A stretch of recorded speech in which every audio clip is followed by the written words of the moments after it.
नमस्कार, good morning. सुबह 8 बजे के समाचारों में आपका स्वागत है। मैं हूं पूजा पांडे। समाचारों में सबसे पहले नजर डालते हैं आज की हेडलाइंस पर।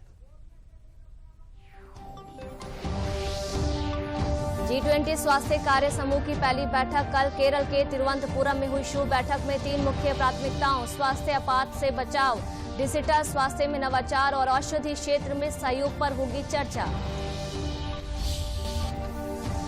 दिवंगत मुलायम सिंह यादव और उनके परिवार पर आय से अधिक संपत्ति मामले में सीबीआई की क्रूसर रिपोर्ट को दिल्ली के राउस एवेन्यू कोर्ट ने किया खारिज। गवाहों से दोबारा पूछताछ के लिए दिया आदेश। मन की बात कार्यक्रम की 100वीं कड़ी का लोगो डिजाइन करने के लिए मांगे गए आवेदन। सर्वश्रेष्ठ लोगो डिजाइन करने वाले को किया जाएगा पुरस्कृत। 1 फरवरी तक जमा किए जा सकते हैं आवेदन। और हैदराबाद में खेले गए भारत न्यूजीलैंड के बीच पहले एक दिवसीय मैच में भारत ने रोमांच के बीच न्यूजीलैंड को 12 रनों से हराया। शुभमन गिल ने खेली शानदार 208 रनों की पारी।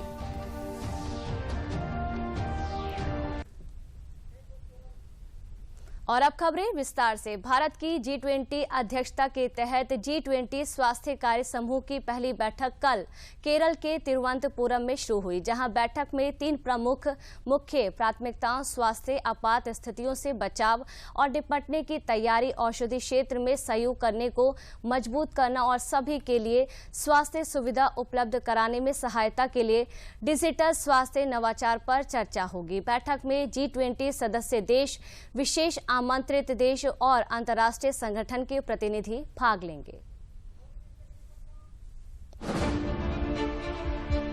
G20 की अध्यक्षता मिलने के साथ ही भारत में इससे संबंधित बैठकों का सिलसिला लगातार जारी है। समूह देशों को सभी राज्यों की विविधता और संस्कृति से अवगत कराने के लिए भारत के हर कोने में G20 की बैठकें आयोजित की जा रही हैं। इसी कड़ी में G20 के स्वास्थ्य कार्य समूह की 3 दिवसीय बैठक केरल के तिरुवनंतपुरम में शुरुआत हुई। वहां पारंपरिक तरीके से विभिन्न देशों से आए प्रतिनिधियों का स्वागत किया गया। केंद्रीय स्वास्थ्य राज्य मंत्री डॉक्टर भारती पवार ने बैठक का उद्घाटन किया। इस मौके पर उन्होंने कहा कि स्वास्थ्य G20 एजेंडे का अभिन्न हिस्सा है और कोरोना महामारी के संकट के दौरान G20 देशों ने सभी के लिए अच्छे और न्यायसंगत स्वास्थ्य को प्राप्त करने के लिए अपने सदस्य देशों के बीच समन्वित प्रयासों को बढ़ावा देने के लिए लगातार काम किया। Our agenda must be to respond together each time the threats emerge. We must align ourselves with emerging scientific evidence and diversify our capacities and capabilities and strengthen our early warning systems. वहीं विदेश राज्य मंत्री we Muraleedharan ने उद्घाटन सत्र को संबोधित करते हुए कहा कि भारत विश्व बंधुत्व की भावना से ओतप्रोत है। उन्होंने कहा आयुर्वेद विश्व की प्राचीनतम चिकित्सा प्रणालियों में से एक है। उन्होंने साथ ही जोर देते हुए कहा कि आप उस भूमि में हैं जहां आयुर्वेद की उत्पत्ति हुई थी। You are in a land where Ayurveda originated and practiced in its purest form extensively. Your visit cannot be complete if you have not encountered or experienced Ayurveda. Literally, Ayurveda translates to science of life. The practice of Ayurveda includes use of herbal medicines, massage therapy, and dietary changes to maintain or restore perfect balance in the body. खास बात यह है कि 3 दिवसीय बैठक में मुख्य रूप से 3 प्राथमिकताओं पर बल दिया जा रहा है, जिनमें स्वास्थ्य संबंधी आपात परिस्थितियों की रोकथाम, तैयारी और प्रतिक्रिया व दवाओं के क्षेत्र में आपसी सहयोग मजबूत करने की जरूरत समेत डिजिटल स्वास्थ्य जैसे विषय शामिल हैं। वहीं बैठक में हिस्सा लेने वाले प्रतिनिधियों ने भी स्वास्थ्य के प्रति भारत की प्रतिबद्धता की सराहना की। इससे पहले बैठक से इतर एक प्रदर्शनी का उद्घाटन किया गया, जिसमें डॉक्टर भारती पवार और वी मुरलीधरन समेत अन्य प्रतिनिधियों ने शिरकत और इस प्रदर्शनी का निरीक्षण किया। प्रदर्शनी में स्वास्थ्य के क्षेत्र से जुड़े विभिन्न स्टॉल लगाए गए हैं। गौरतलब है कि भारत की G20 अध्यक्षता के दौरान स्वास्थ्य कार्य समूह की 4 बैठकें और एक स्वास्थ्य मंत्री स्तर की बैठक हुई। प्रदेश सरकार ने G20 शिखर सम्मेलन की तैयारियों के लिए कमर कस ली है। 13 से 15 फरवरी के दौरान लखनऊ में G20 शिखर सम्मेलन का आयोजन किया जाएगा। राजधानी लखनऊ के जिलाधिकारी सूर्यपाल गंगवार ने प्रेस कॉन्फ्रेंस कर लखनऊ समेत प्रदेश में होने वाली G20 शिखर सम्मेलन की बैठकों की जानकारी दी। प्रदेश में कुल 11 G20 की बैठकें प्रस्तावित हैं, जिसमें वाराणसी में 6, आगरा में 3, लखनऊ में 1 और ग्रेटर नोएडा में 1 आयोजित की जाएगी, जिसमें लखनऊ में होने वाली बैठक वर्किंग ग्रुप से संबंधित है, जो पहली डिजिटल इकोनॉमी वर्किंग ग्रुप की बैठक होगी। इस बैठक का आयोजन भारत सरकार के नोडल विभाग इलेक्ट्रॉनिकी एवं उद्योग सूचना प्रौद्योगिकी मंत्रालय द्वारा किया जाएगा।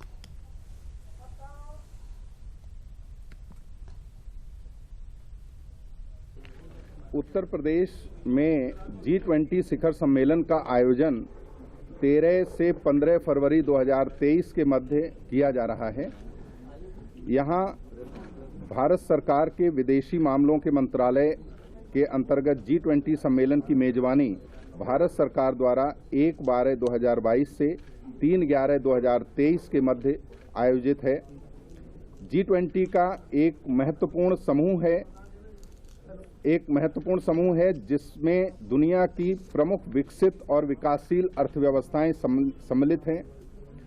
सामूहिक रूप से G20 देश वैश्विक सकल घरेलू उत्पाद का 85%, अंतर्राष्ट्रीय व्यापार का 75% और विश्व की आबादी का 2/3 हिस्सा शामिल करते हैं।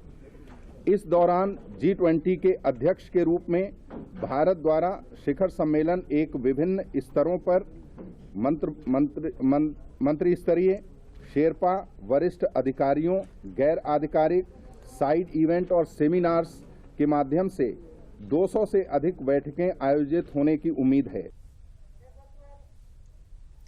राजधानी दिल्ली की राउस एवेन्यू कोर्ट ने दिवंगत मुलायम सिंह यादव और उनके परिवार की आय से अधिक संपत्ति के मामले में सीबीआई की ओर से दाखिल क्लोजर रिपोर्ट को खारिज कर दिया है। कोर्ट ने सीबीआई की क्लोजर रिपोर्ट के उस हिस्से पर सवाल उठाया जिसमें कहा गया था कि मीडिया कर्मियों ने जाली और मनगढ़ंत दस्तावेजों के स्रोतों का खुलासा करने से इनकार कर दिया था। कोर्ट ने कहा है कि मीडिया जांच एजेंसियों को अपने स्रोतों की जानकारी नहीं देगा, इसकी कोई वैधानिक छूट नहीं है। जहां न्यायालय ने सीबीआई से कहा है कि वह पता लगाए कि जाली दस्तावेजों को बनाने और इसे मीडिया में प्रसारित करने की साजिश में कौन कौन शामिल है। साथ ही न्यायालय ने गवाहों से दोबारा पूछताछ करने का सीबीआई को निर्देश दिया है। न्यायालय ने 24 मार्च तक मामले पर सप्लीमेंट्री रिपोर्ट दाखिल करने का आदेश दिया है।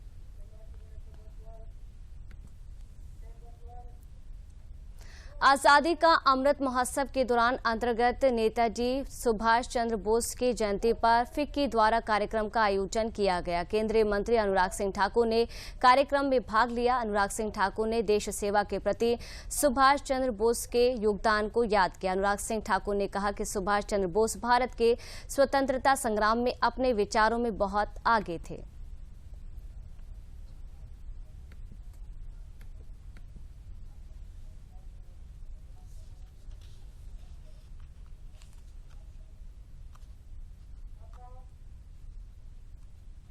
नेताजी सुभाष चंद्र बोस का जन्म अकेले नहीं हुआ था, बल्कि उनके साथ भारत के नव स्वाभिमान का भी जन्म हुआ था।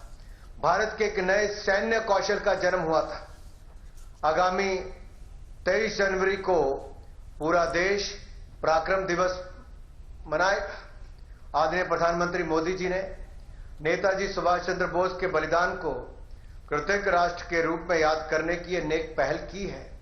नेताजी एक ऐसे व्यक्तित्व जिन्होंने ऐसे सपने देखने का साहस किया जो उन लाखों असहाय लोगों के लिए मृत तृष्णा जैसा था। सुभाष चंद्र बोस न केवल क्रांतिकारी विचारों के नेता थे, बल्कि भारत के स्वतंत्रता संग्राम में अपने समकालीनों से बहुत आगे थे।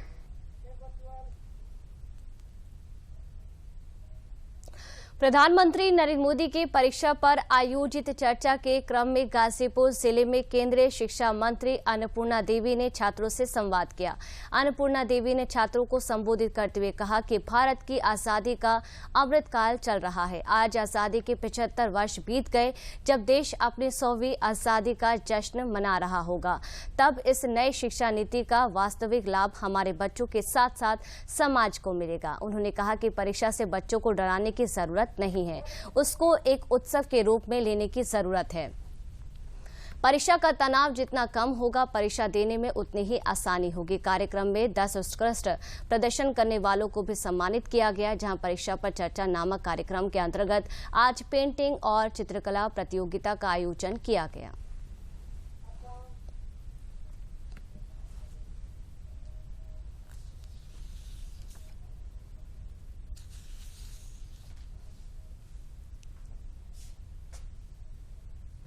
यहाँ और कुछ बच्चों के साथ भी आज एक कार्यक्रम परीक्षा पे चर्चा जो आदरणीय प्रधानमंत्री जी का कार्यक्रम है, उसके तहत यहाँ एक विद्यालय में बच्चों के द्वारा कंपटीशन रखा गया था, उसमें भी आने का अवसर मिला। आज के समय में हमारे बच्चे बहुत टैलेंटेड हैं, बहुत प्रतिभाशाली हैं और बच्चों पर अनड्यू प्रेशर नहीं बनाना है। जिस तरह की माननीय प्रधानमंत्री जी कहते हैं, वो इस परीक्षा पे चर्चा को लेकर अभिभावकों से भी बात करते हैं, शिक्षकों से भी बात करते हैं और बच्चों से भी बात करते हैं। यहाँ रुकते एक छोटे से ब्रेक के लिए, ब्रेक के उस पार कुछ और समाचारों का रुख करेंगे।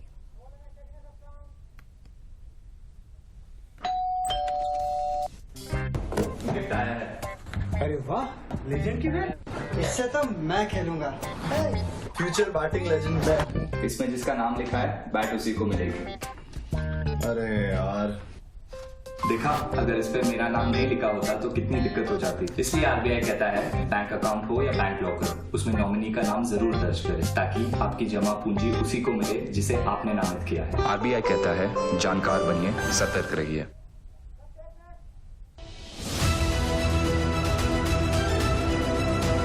आकांक्षी जिलों की बजट यात्रा का पहला पड़ाव है हमारा सोनभद्र जिला।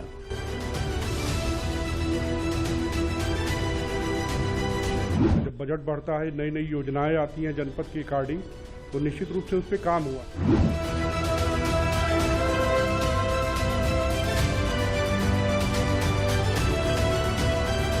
आकांक्षी जनपद के कारण मिलने वाले सारी सुविधाएं हैं, ये हमारे बच्चों के लिए फायदेमंद साबित हुआ है।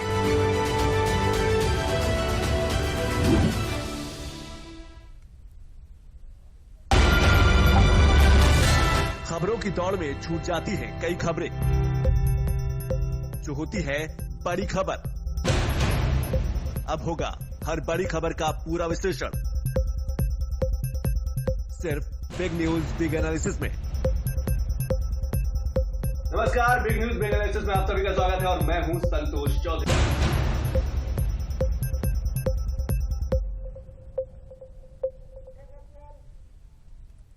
ब्रेक के बाद एक बार फिर आप सभी का स्वागत है। प्रदेश में निवेशकों को आमंत्रित करने के पूर्व मिर्जापुर में जिला स्तर पर इन्वेस्टर समिट का आयोजन किया गया। कार्यक्रम में जिले के लिए 61 निवेशकों ने निवेश के लिए अपनी रुचि दिखाई और एएमयू साइन किया। वाणिज्य उद्योग राज्य मंत्री अनुप्रिया पटेल ने समिट की सफलता पर कहा कि हमारा प्रयास है कि प्रत्येक उद्यमी को उद्योग की स्थापना के लिए सहूलियत मिले, उन्हें सरकारी स्तर से हर प्रकार का सहयोग मिले। इसके लिए हर माह एक निश्चित तिथि पर बैठक कर प्रगति पर चर्चा की जाएगी। और उससे पहले प्रदेश के हर जिले में इन्वेस्टर समिट किया जा रहा है, जिस क्रम में आज मिर्जापुर जनपद में भी हमने इन्वेस्टर समिट का आयोजन किया और मुझे प्रसन्नता है कि मिर्जापुर जनपद ने एक अग्रणी भूमिका इस दृष्टि से भी निभाई है। 61 एमओयू साइन हुए हैं, लगभग 5500 करोड़ के, जिससे हजारों की संख्या में रोजगार की संभावनाएं जनपद में आएंगी और जनपद की आर्थिक प्रगति को रफ्तार मिलेगी। हमारी सोलर फेंसिंग सिस्टम की यूनिट है, वहाँ पे हम किसानों के लिए बहुत अच्छा कार्य कर रहे हैं। आप जैसे कि आप जानते हैं कि किसान ही हमारे देश की बैकबोन है। अगर किसानों के लिए हम मदद कर रहे हैं, मतलब वो सर्वश्रेष्ठ कहना चाहिए बिजनेस है। बिजनेस इन द सेंस हम उनकी बहुत अच्छे से मदद कर रहे हैं। बेसिकली उनकी जो फील्ड्स है उनको हम प्रोटेक्ट करते हैं सोलर फेंसिंग यूनिट को अप्लाई करके। इस सोलर फेंसिंग यूनिट में हमारे पास इंसुलेटर्स होते हैं, हम क्लच वायर का यूज़ करते हैं और हमारी सोलर फेंसिंग मशीन है। दीनदयाल उपाध्याय गोरखपुर विश्वविद्यालय को राष्ट्रीय मूल्यांकन एवं प्रत्यायन परिषद द्वारा A++ श्रेणी प्रदान की गई है। नेक द्वारा A++ ग्रेड मिलने से गोरखपुर विश्वविद्यालय में खुशी की लहर है। विश्वविद्यालय के छात्रों प्रोफेसरों द्वारा कुलपति का ढोल नगाड़े के बीच भव्य स्वागत किया गया। नेक द्वारा भारत में उच्च शिक्षा संस्थानों में शिक्षण कार्य के साथ साथ समग्र व्यवस्थाओं का आकलन किया जाता है। ये उपलब्धि प्रदेश के अन्य विश्वविद्यालयों के लिए प्रेरणादायी है। गोरखपुर विश्वविद्यालय के कुलपति राजेश सिंह ने मीडिया से बात करते हुए कहा कि ये उपलब्धि बहुत ही गर्व की बात है। आज राष्ट्रीय स्तर पर हम चौथे विश्वविद्यालय हो गए हैं। हमारे पास पोटेंशियल है, हमने प्रेजेंट किया और हमने पाया अब जरूरत है उससे मेंटेन रखने की। इससे गोरखपुर एजुकेशन हब के रूप में विकसित होगा।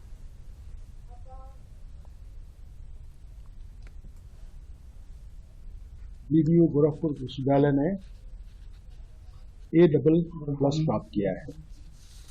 A++ में भारत के बहुत कम विश्वविद्यालय हैं, मुश्किल से 8-9% विश्वविद्यालय होंगे जो NAAC हैं, प्राप्त किया होगा। उसमें से हमारा विश्वविद्यालय, ये एक बड़ी उपलब्धि है और ऐसी बहुत सारी उपलब्धि हैं जिनको बड़ा कहा जा सकता है, लेकिन जरूरत है कि इस बड़ी उपलब्धि को गोरखपुर के छात्रों को, गोरखपुर के टीचरों को और गोरखपुर के निवासियों को समझने की और उसके अनुसार व्यवहार करने की। प्रधानमंत्री नरेंद्र मोदी के मन की बात कार्यक्रम की 100वीं कड़ी का लोगो डिजाइन करने के लिए आवेदन मांगे गए हैं। इस वर्ष अप्रैल में इस कार्यक्रम की 100वीं कड़ी प्रसारित की जाएगी, जहां मन की बात के 100वें एपिसोड के लिए आकाशवाणी ने लोगो का डिजाइन मांगा है। लोगो से मन की बात की 100वीं कड़ी को दर्शाने वाला आकर्षक डिजाइन होना चाहिए। सर्वश्रेष्ठ लोगो डिजाइन करने वाले को 1 लाख रुपए का इनाम देने की घोषणा की गई है। 1 फरवरी तक MyGov.in पोर्टल के माध्यम से अपने आवेदन जमा कराए जा सकते हैं। प्रविष्टियां जमा करने की अंतिम तिथि 1 फरवरी साल 2023 है।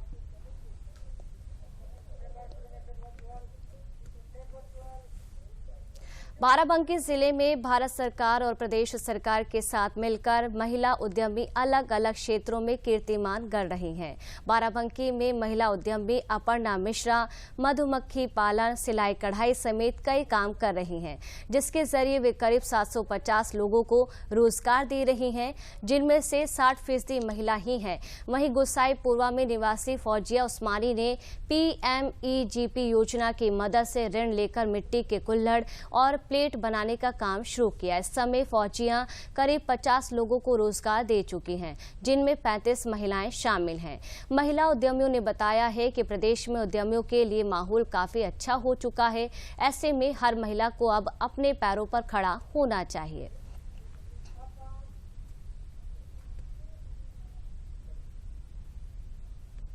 हमारा काम ये चिकन वर्क का है। चिकन मैन्युफैक्चरिंग करवाते हैं। कुर्ती है, लेडीज़ में सारी चीज़ें हैं। लेडीज़ वेयर में कुछ भी हो, जैसे आपके स्कर्ट टॉप है या कुर्तियां हैं, इन पे सब पे चिकन का वर्क करवाते हैं लड़कियों से। इसमें हमारे पास कम से कम 40 से 45 लड़कियां जुड़ी हुई हैं इस वक्त। मैं मधुमक्खी पालन के व्यवसाय से लगभग 3 साल से जुड़ी हुई हूँ और मेरे साथ बहुत सारी महिलाएं और पुरुष भी इस काम में मेरे साथ जुड़े हुए हैं। करीब 750 लोग ऐसे हैं जो मेरे साथ डायरेक्ट जुड़े हुए हैं, जिसमें लगभग 60% देखा जाए तो महिलाएं हैं जो मधुमक्खी पालन को अपना व्यवसाय के रूप में कर रही हैं और सबको आमदनी भी शुरू हो गई है। मैं दिव्यांग बच्चों के विकास के लिए कार्य कर रही हूँ 2014 से, और पहले हमारी इंटरवेंशन यूनिट थी। 2017-18 में हमने स्पेशल स्कूल भी ओपन किया है। तो अब इंटरवेंशन और स्पेशल स्कूल भी है, जिससे हम दिव्यांग बच्चों का विकास के लिए आगे बढ़ रहे हैं। और 7 लोगों का स्टाफ है हमारा। हमें मिला के 6 लोगों और हैं जिसमें 3 टेक्निकल स्टाफ है, 2 सपोर्टिंग स्टाफ है और 1 आया है। जी हमने कुल्हड़ की फैक्ट्री डाली है, टेराकोटा कंपनी। उसमें जो है कुल्हड़ बनते हैं और प्लेटें वगैरह, कटोरी वगैरह मिट्टी की बनाते हैं मशीनों से। लगभग 35 महिलाएं हैं और पुरुष भी हैं उसमें बहुत सारे। और जो है 10 मशीनें हमारे पास कुल्हड़ बनाने की, और जो है उससे मतलब काफ़ी लोग को रोज़गार मिला है। अल्लाह का शुक्र है कि हमारी वजह से बहुत से लोगों का घर चल रहा है। हमारा एक ई-कॉमर्स ब्रांड है जिसका नाम है जावेनिशा, जिसमें हम यूनिसेक्स अपैरल सेल करते हैं मेजरली ई-कॉमर्स प्लेटफॉर्म्स पे, जैसे कि Nykaa fashion, Ajio, shopper stock, Amazon, Flipkart और हमारी खुद की वेबसाइट जिसका नाम है javanishka.com। इसमें हम शर्ट्स, स्टोल्स, कॉर्ड से मेन विमेन दोनों के लिए बनाते हैं। सरकार को हम बहुत बहुत धन्यवाद कहना चाहेंगे। उन्होंने ODOP के तहत हैंडलूम के अलावा टेक्सटाइल को भी एंटर किया है, जिसकी वजह से हमें बहुत प्रोत्साहन मिला है। और महिलाओं से मेरा यही संदेश है कि वो आत्मनिर्भर बने और खुद पे भरोसा करके पहला कदम। यहाँ रुकते एक और छोटे से ब्रेक के लिए। फूल वाला, केटरिंग वाला, बैंड वाला, ये लो भाई। बैंड बजेगी पापा, अगर गड़बड़ हुई तो गए पैसे। अरे नहीं, बैंक संभाल लेगा। कैसे? मैंने पॉजिटिव पे सिस्टम पे रजिस्टर किया है। बैंक को चेक्स और बेनिफिशियरीज की जानकारी दे दी है। बैंक चेक करेगा, जांच करेगा, डिटेल्स मैच नहीं तो क्लियरेंस नहीं। अच्छा, लाइए मुझे दीजिए। फोटो वाला, लाइट वाला, मंडप वाला। RBI कहता है जानकार बनिए, सतर्क रहिए। बिल्कुल सही कह रहे हैं। ब्रेक के बाद एक बार फिर आप सभी का स्वागत है। बीजेपी से राज्यसभा सांसद लक्ष्मीकांत वाजपेयी ने जनपद हापुड़ में आयोजित की गई परीक्षा पे चर्चा कार्यक्रम में शिरकत की। उन्होंने परीक्षा पर चर्चा कार्यक्रम में भाग लेने वाले छात्र छात्राओं को शील्ड देकर सम्मानित किया। कार्यक्रम में बड़ी संख्या में पहुंचे छात्र छात्राओं ने विभिन्न प्रतियोगिताओं में भाग लिया, जहां प्रतियोगिता में प्रथम, द्वितीय और तृतीय स्थान प्राप्त करने वाले छात्र छात्राओं को शील्ड देकर पुरस्कृत किया गया। इसके साथ ही अन्य छात्र छात्राओं को भी सम्मानित किया गया।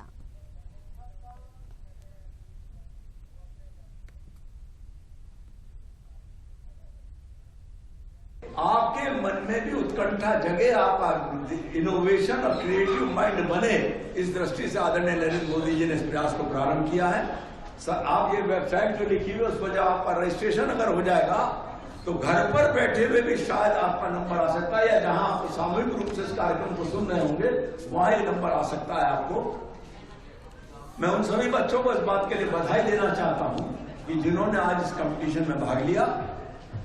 और देखो, कंपटीशन में प्राइज तो कम ही मिलते हैं, प्रतिस्पर्धी बहुत होते हैं, लेकिन आदरणीय नरेंद्र मोदी जी ने इस बात का भी ध्यान रखा। उन्होंने कहा जितने लोग पार्टिसिपेंट होंगे उन्होंने इसमें प्रतिभाग किया है, इसके लिए उसका प्रमाण पत्र भी उन बच्चों को दिया जाएगा। बोर्ड परीक्षा आते ही छात्रों के मन में तैयारी को लेकर एक संशय बना रहता है। कुछ बच्चे जहां बोर्ड की परीक्षा की तैयारी में जुटे रहते हैं, वहीं कुछ बच्चे परीक्षा का समय आने के साथ ही तनाव में आ जाते हैं। ऐसे दौर में बच्चों से हर वर्ष की भांति इस वर्ष भी प्रधानमंत्री नरेंद्र मोदी 27 जनवरी को परीक्षा पे चर्चा कार्यक्रम करने जा रहे हैं, जिसे लेकर नोएडा की एमिटी स्कूल और रामेश इंटरनेशनल स्कूल के बच्चों और वहां के प्रिंसिपल में काफी उत्साह देखा गया। स्कूल के प्रिंसिपल का कहना है कि बच्चों में काफी उत्साह है और वे अलग अलग प्रश्नों को तैयार करने में जुटे हुए हैं, ताकि वे अपने प्रश्नों को प्रधानमंत्री से पूछ सके और परीक्षा की तैयारी पर उनसे चर्चा कर सकें।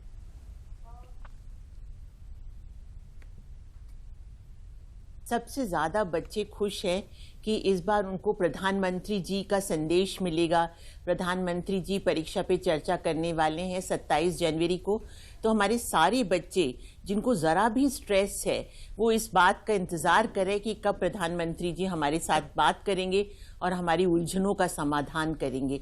और प्रधानमंत्री जी इतने इन्वॉल्व्ड हैं कि पिछले कई सालों से उनके मन की बात, उनकी परीक्षा पे चर्चा, हम सभी विद्यार्थी और सब टीचर्स जैसे principle of Amity international school, हम सब काफ़ी उनका इंतज़ार कर रहे हैं कि वो कब प्रधानमंत्री हम लोगों के साथ साझा करेंगे अपने विचार।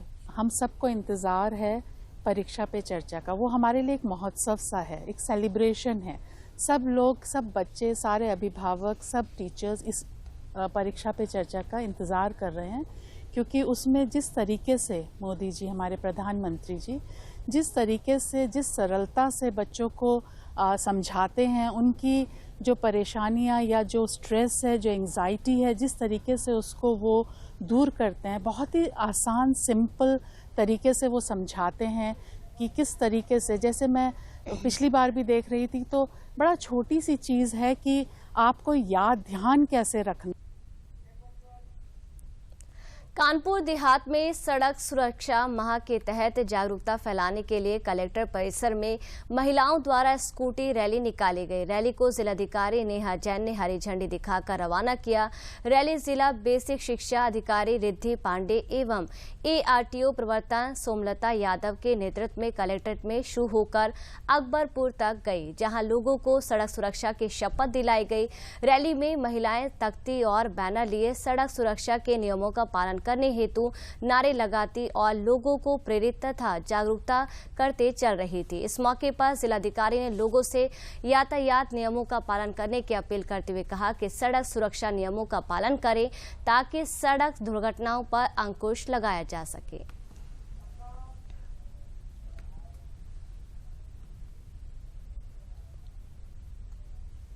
इस माह सड़क सुरक्षा माह चल रहा है, जिसमें विभिन्न दिन अलग अलग विभागों द्वारा अलग अलग गतिविधियां करी जानी है, जिसके तहत आज महिलाओं की स्कूटी रैली थी और यहाँ पे जो बेसिक शिक्षा विभाग की जो टीचर्स हैं उन्होंने स्कूटी रैली करी है। आप जानते हैं कि अधिक मात्रा में महिलाएं आजकल जो सशक्त हो रही है, सब स्कूटी लेकर बाहर निकल रही हैं, परंतु उनके अंदर एक ये सेंस ऑफ डिसिप्लिन जगाना कि चाहे आगे बैठे हो स्कूटी पे या पीछे बैठे हो, आपको हेलमेट लगाना आवश्यक है, क्योंकि आप 2 पहिया वाहन पे चल रहे हैं, तो अपनी सुरक्षा आपके हाथ में है। इसके लिए ये रैली ऑर्गेनाइज करी गई और ये मैसेज देने की कोशिश। तो वहीं बुंदेलखंड के जनपद हमीरपुर में सड़क सुरक्षा माह के तहत एक गोष्ठी का आयोजन किया गया। गोष्ठी में दिव्यांगों को सड़क सुरक्षा नियमों की जानकारी देने के साथ ही उनके सशक्तिकरण के लिए केंद्र व राज्य सरकारों द्वारा चलाई जा रही योजनाओं की भी जानकारी दी गई। ARTO हमीरपुर ने परिवहन निगम की बसों में निःशुल्क यात्रा के संबंध में जानकारी देते हुए कहा कि प्रत्येक दिव्यांग अपने UDID के साथ आधार कार्ड व मुख्य चिकित्सा अधिकारी द्वारा दिए गए चिकित्सा प्रमाण पत्र लेकर यात्रा करें, ताकि दिव्यांगजन की सुविधाओं को कोई अनधिकार रूप से लाभ न ले सके। जहां जिला दिव्यांग सशक्तिकरण अधिकारी श्री राम लखन गुर्जर द्वारा दिव्यांग सशक्तिकरण विभाग द्वारा संचालित कृत्रिम अंग पेंशन इत्यादि योजनाओं की जानकारी दी गई।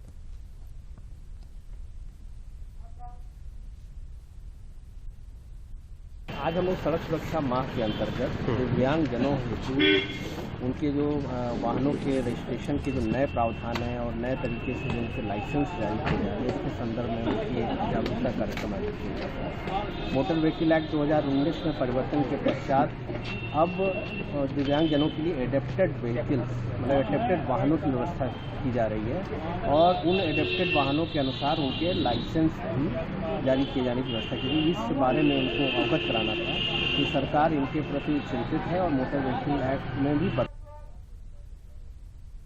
और अंत में एक नजर आज की हेडलाइंस पर। G20 स्वास्थ्य कार्य समूह की पहली बैठक कल केरल के तिरुवनंतपुरम में हुई। शुभ बैठक में 3 मुख्य प्राथमिकताओं स्वास्थ्य आपात से बचाव, डिजिटल स्वास्थ्य में नवाचार और औषधि क्षेत्र में सहयोग पर होगी चर्चा। दिवंगत मुलायम सिंह यादव और उनके परिवार पर आय से अधिक संपत्ति मामले में CBI की क्रूजर रिपोर्ट को दिल्ली के राउस एवेन्यू कोर्ट ने किया खारिज। गवाहों से दोबारा पूछताछ के लिए दिया आदेश। मन की बात कार्यक्रम की 100वीं कड़ी का लोगो डिजाइन करने के लिए मांगे गए आवेदन। सर्वश्रेष्ठ लोगो डिजाइन करने वाले को किया जाएगा पुरस्कृत। 1 फरवरी तक जमा किए जा सकते हैं आवेदन। और हैदराबाद में खेले गए भारत न्यूजीलैंड के बीच पहले 1 दिवसीय मैच में भारत ने रोमांच के बीच न्यूजीलैंड को 12 रनों से हराया। शुभमन गिल ने खेली शानदार 208 रनों की पारी। समाचारों में इस साथ फिलहाल के लिए इतना ही। नमस्कार।